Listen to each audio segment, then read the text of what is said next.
शेवटी तो दिवस आला ज्याचे आपण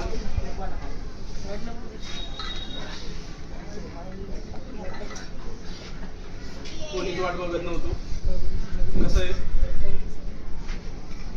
वेळ आपल्या हातात नसते.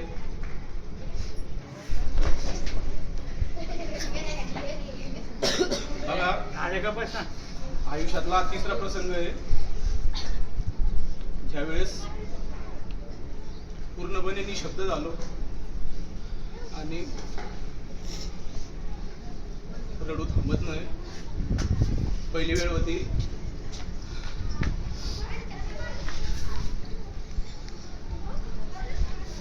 जेव्हा आरोहीचा ऍक्सिडेंट झाला होता. दुसरी वेळ होती माझा जिवलग मित्र दत्त मला सोडून गेला.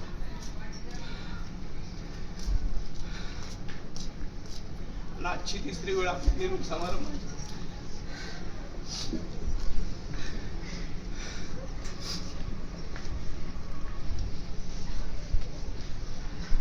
बोलणं सुद्धा नव्हतं.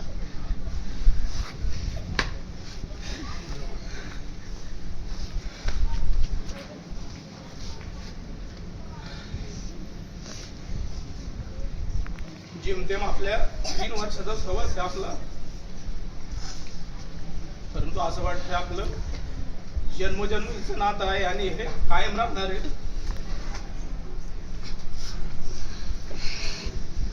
मनीषा बोलली तशी बघा, तुम्ही 22 लेकीचा आणि कायम राहणार, त्याच्यात काही वादच नाही.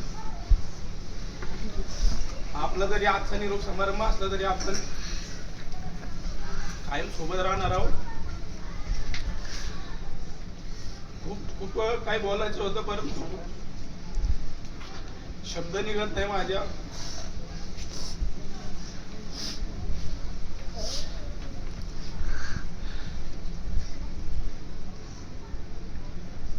बघा, विद्यार्थ्यांना जीव लावणारे शिक्षक बरेच असतात, परंतु शिक्षकाला वडिलांच्या जागी ठेवणारी तुमची बॅच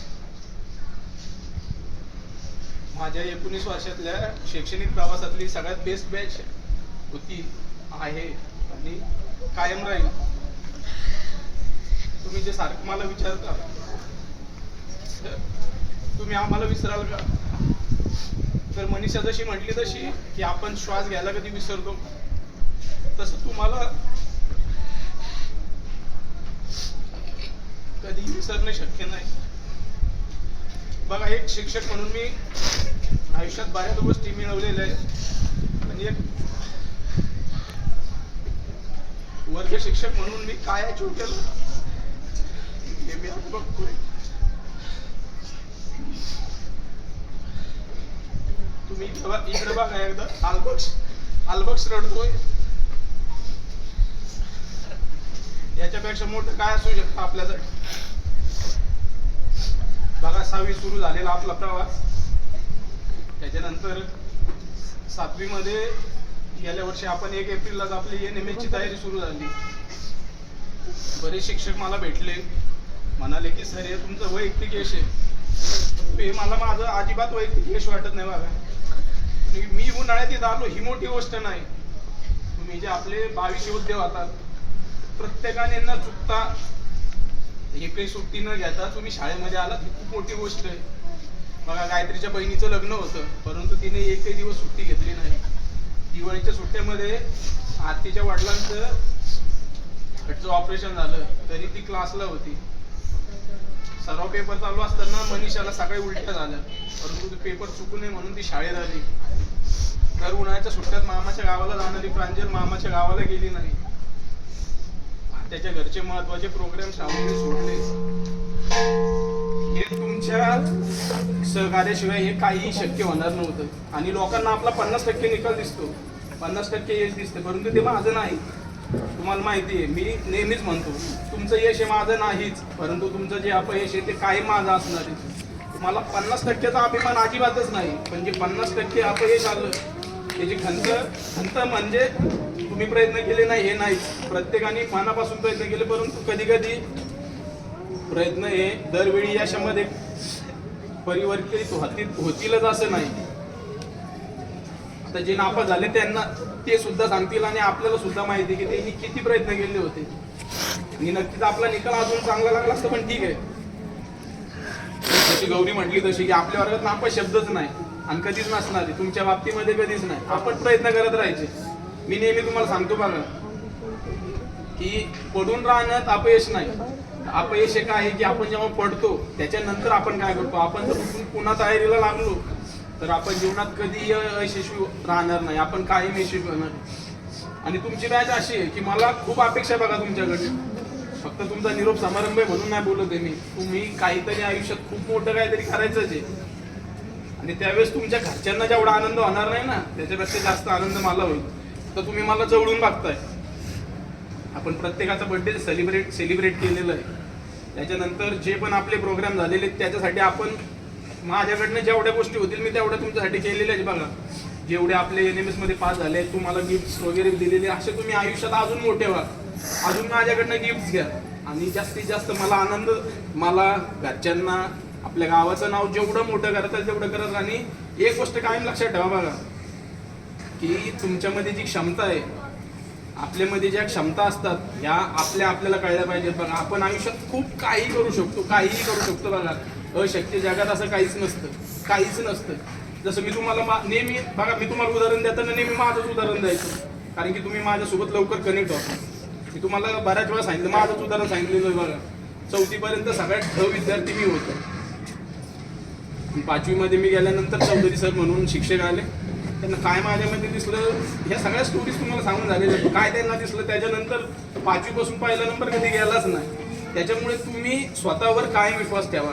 आणि मी तुम्हाला नेहमी हार्दिक पांड्याचं उदाहरण देतो. बघा हार्दिक पांड्याला नेहमी प्रश्न विचारला जातो इंटरव्ह्यूमध्ये की तू का स्वतःवर एवढा विश्वास ठेवतो. त्याचं जे उत्तर आहे ना ते खरंच आपल्यासाठी प्रेरणादायी आहे की जर आपण आपल्यावर विश्वास ठेवणार नाही तर दुसरे येऊन थोडी आपल्यावर विश्वास ठेवणार आहे. स्वतःला मोटिवेट करत राहायचं. आणि एक गोष्ट कायम लक्षात ठेवा बघा, तुम्ही पूर्ण आपली जेवढ्या 38 माझे लेकरं त्यांनी एक गोष्ट कायम आयुष्यात लक्षात ठेवायची, कसली अडचण असू द्या आयुष्यामध्ये, कसलीही म्हणतोय मी, सामाजिक असू द्या, वैयक्तिक असू द्या, इव्हन पैशाची पण असू द्या, जर तुम्हाला वाटतंय की ती सुरक्षित सोडवू शकता आणि माझ्याकडून जर ते शक्य असेल तर आपण ती सोडूयाच. कसलाही प्रॉब्लेम असू द्या, तुमची कसलीही अडचण असू द्या, जर तुम्हाला वाटतं मी ती पूर्ण करू शकतो, मी ती सोडवू शकतो तर या. आणि एक गोष्ट लक्षात ठेवा बघा की या भेटत जा, बोलत जा, बोलल्याने संबंध कायम राहतात आणि तुम्ही विसरणार नाही, मला पण माहिती आहे. पण कसं आहे, यायचं बोलायचं, मला पण छान वाटेल, तुम्हाला पण छान वाटेल. आणि तुम्ही कुठे जरी गेले, जसं मी तुम्हाला म्हणतो बघा, तुम्ही आयुष्यात किती जरी मोठे झाले किंवा जगातल्या कुठल्या जरी कोपऱ्यामध्ये गेले, तुम्ही मला विसरू शकतच नाही. कारण की मी जसं तुम्हाला म्हटलं की मी वर्ग शिक्षक म्हणून काय गोष्टी मिळवलेल्या आहेत ते तुम्हाला पण माहिती आहे, मला पण माहिती आहे. ज्या मनीषाचे वडील, मनीषा पहिलीपासून 8वी पर्यंत या शाळेत, या मनीषाचे वडील कधी गेटच्या आत आले नाही. त्या मनीषाच्या वडिलांनी मुलगी लेख 8वी NMS मध्ये पास झाल्यानंतर पेढे घेऊन ते शाळेमध्ये आले. आणि एक शिक्षक म्हणून आपला म्हणूयात किंवा वैयक्तिक माझा एक गैरसमज होता इतक्या वर्ष निलजगावला याच्या आधी की पालकांना जर आपण भेटलो नाही तर त्यांचा आपला संपर्क नसतो. परंतु ह्या बॅचच्या बाबतीत एक गोष्ट प्रकर्षाने जाणवली. यांची आई असतील, यांचे वडील असतील, जेव्हा ते माझ्यासोबत बोलायचे मला असं कधी जाणवलं नाही की मी पहिल्यांदा यांच्यासोबत बोलतोय. आता प्रीतीच्या वडिलांना तर मी समोरासमोर कधी भेटलो नाही, पण बरेच BLOच्या कामानिमित्त त्यांना फोन करायची गरज पडली होती. तर बोलताना असं वाटलंच नाही कधी मला की ते कधीतरी म्हटलं कोण बोलतंय, कुठून बोलताय, किंवा त्यांच्या बोलण्यामध्ये असा परकेपणा कधी जाणवला नाही. आणि हे पालकांच्या बाबतीमध्ये ही गोष्ट जाणवते की आपण वर्गात जसे आहोत तसेच्या तसे विद्यार्थी आपल्याला त्यांच्या घरच्या समोर सादर करतात आणि त्याच्यातून बऱ्याच गोष्टी आपल्याला दिसून येतात. मनीषाचे वडील असतील, बरेच पालक, मी अभिमान ही गोष्ट सांगायला आवडेल मला की बरेच पालक म्हणतात की सर तुम्ही फक्त शिक्षण नाही दिलं तर तुम्ही मुलांना संस्कार सुद्धा देत. आणि हा मी माझा मोठेपणाच म्हणेल की मी फक्त मुलांना शिकवत नाही तर मी मुलांना वेगवेगळ्या परिस्थितीमध्ये कसं वागलं पाहिजे, आपल्याला जर टेन्शन आलं तर कसं त्याला सॉल्व्ह केलं पाहिजे बघा. आणि मी ह्या बऱ्याच गोष्टी तुमच्याकडून शिकतोय बघा. तर विशालचं उदाहरण घ्या बघा. विशाल दिवसभर दुकान सांभाळतो, त्यांनी दुकान सांभाळून अभ्यास करून तो क्लासला पण यायचा, अभ्यास पण करायचा.